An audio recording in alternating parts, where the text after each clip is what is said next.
Arestado ang tatlong lalaki, kabilang ang isang mamamahayag na sangkot umano sa pagbebenta ng illegal na high-powered firearms sa Makati City. Ang pag-aksyon ng PNP laban sa ganitong uri ng krimen ay maaaring magpalakas ng tiwala ng mamamayan dahil makikita nilang may konkretong hakbang ang mga otoridad sa pagpigil sa paglaganap ng kaharasan at illegal na aktibidad. Ibabalita yan ni Patrolwoman Reyna Joyce Dalire.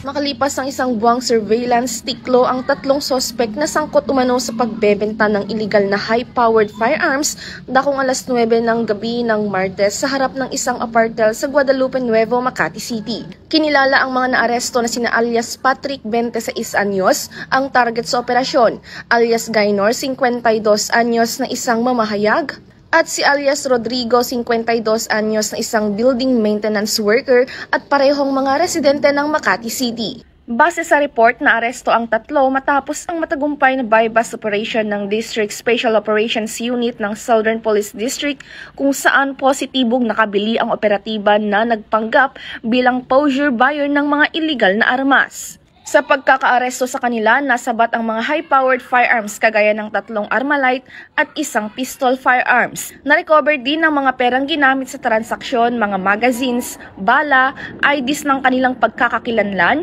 mga cellphones at nakuha din ang kanilang 2 sasakyan. Na-recover din sa isang sospek ang isang granada. Ayon rin sa investigasyon na may grupo umano itong mga nahuling sospek. Patuloy pa rin namang iniimbestigahan ang mga nakuhang baril sa Firearms and Explosives Office. Lumalabas din na ang area of operation ng mga ito ay sa Metro Manila at mga karatig na lugar.